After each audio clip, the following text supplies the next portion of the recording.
Commissioner Littlejohn. Commissioner Shipley, we have a quorum if we would like to get started. All right, great. Welcome everyone to the October 19th meeting of the Metropolitan Planning Organization for Lawrence and Douglas County. I would like to go ahead and let Jessica, well, do you want to do call to order or read the rules, Jessica? I'll do call to order and then read the rules. How about that? Okay, let's do the call to order. In alphabetical order by last name, Carter.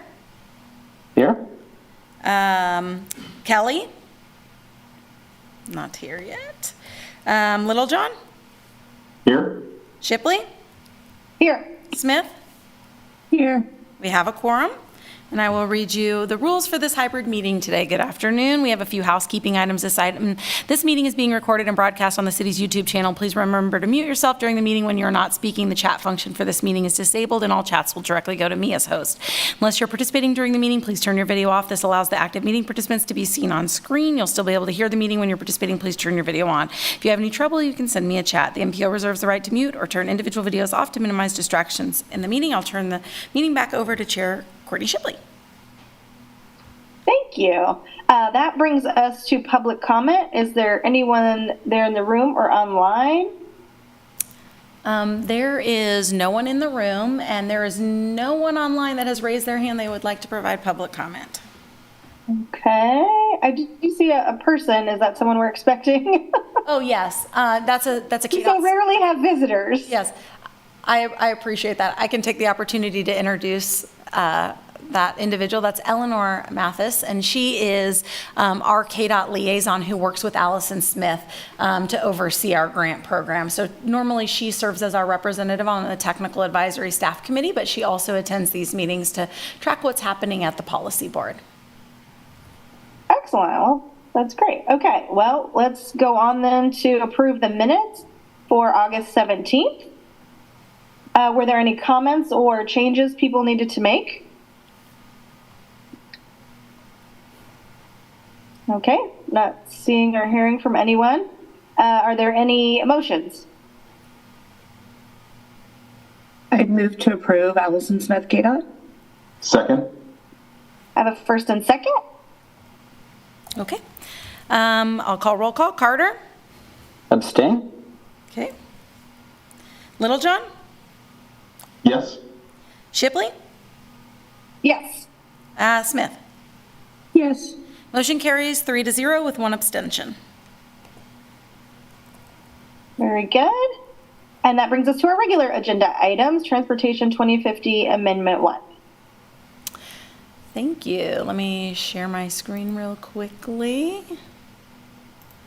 We'll pull up. All right. We have for you, before you, consideration to amend Transportation 2050. It's pretty typical that occasionally we have to do this. This shouldn't be a surprise to anyone. It's a celebration in the sense that we have a project that the city of Eudora has applied for funding to the federal government and received a $21 million RAISE grant for part of their project, and so they've requested to move this project, which they had on the illustrative project list, which is basically the wish list in the Transportation 2050 long-range planning document, to the fiscal constraint tables, meaning they now have the resources available to dedicate to this project with the receipt of this grant. And so we have presented to you a summary that shows what is being amended in the plan in terms of funding tables and listings and changes to our document in that sense. This went out for public comment period from September 7th to the 22nd, and no comment was received. And so we have since been through this process in October to finalize, and here's in detail if you want to see every table and document that will change to incorporate this project from the illustrative list into the fiscal constraint tables of T2050. But we're looking for your consideration today to approve this long-range plan amendment.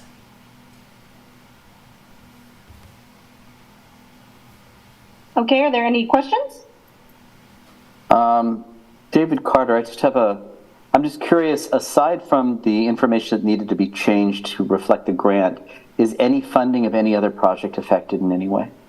No. So one of the reasons why it's not affected is because this money that they applied for and was made available to them was a result of a competitive federal raise grant. And so nobody else in our region had committed that funding or that we know of was seeking that funding. And so this is like an infusion of cash, of extra money into our region from the bipartisan infrastructure law. So that's why it's a celebration of a sense, because it is expanding the regional pot of money that is now contributing to projects in and throughout Douglas County.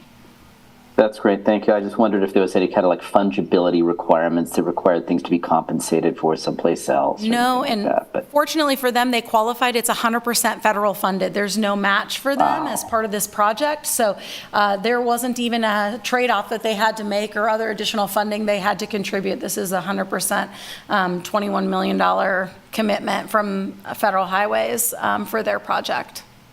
super, thank you. Jessica, Allison Smith, KDOT.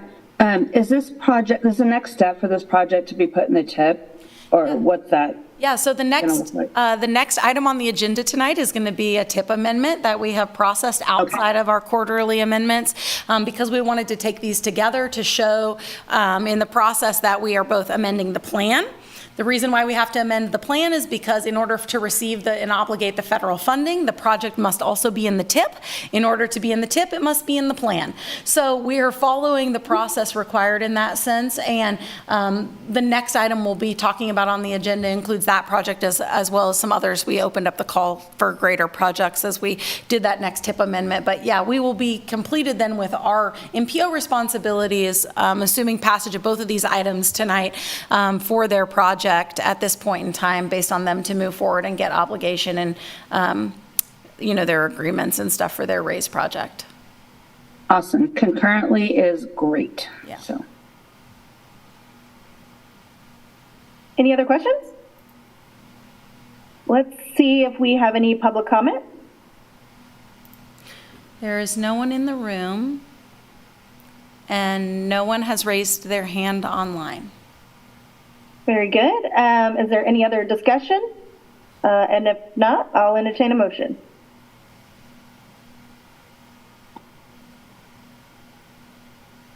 I'd move that we approve Transportation 2050 Amendment 1. Allison Smith, KDOT, second. First and second? Okay, Carter, Yes, Littlejohn, Yes. Shipley, Yes. Smith. Yes. Motion carries unanimously, 4-0. Thank you. Very good. Oops, I don't need that. That brings us to number 2, which is the 2023 to 2026 Transportation Improvement Program. Oh no, I lost my screen. Yes. Amendment. Thank you. Amendment number 4. So outside of our regular cycle, as I mentioned, of our quarterly amendments, in order to run this concurrently with our long-range plan amendment, we put out a call for an amendment to the Transportation Improvement Program, and we solicited projects. So the first edition is going to be that $21 million. You can see this new project of the City of Eudora, Church Street Connectivity and Multimodal Enhancement Project.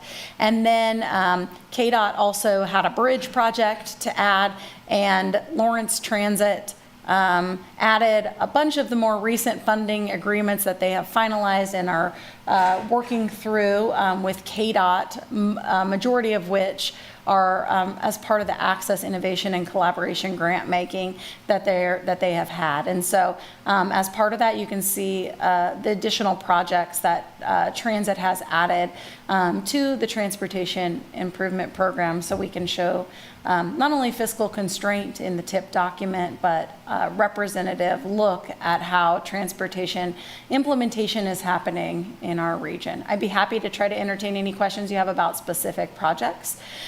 This amendment was out for public comment from September 6th to September 21st, and it is before you today now to consider as an amendment into the Transportation Improvement Program.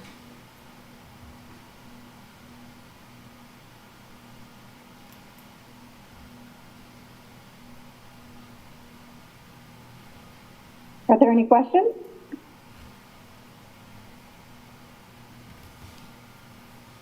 Okay, let's, let's see if there's any public comment.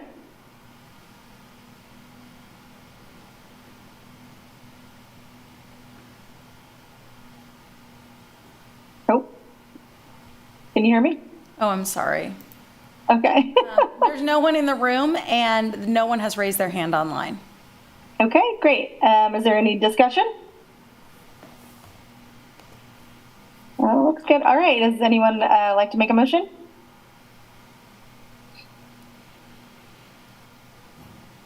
You can do it. I move that we approve the TIP amendment. Second. I have a first and second. Okay. Carter, Yes? Littlejohn, Yes. Shipley, Yes. Smith. Yes. Motion carries unanimously. I see Commissioner Kelly is joining us. Okay. Should we stop or continue or? No, we can. Well, We let's continue. let him Okay. or connect here. Yeah. All right.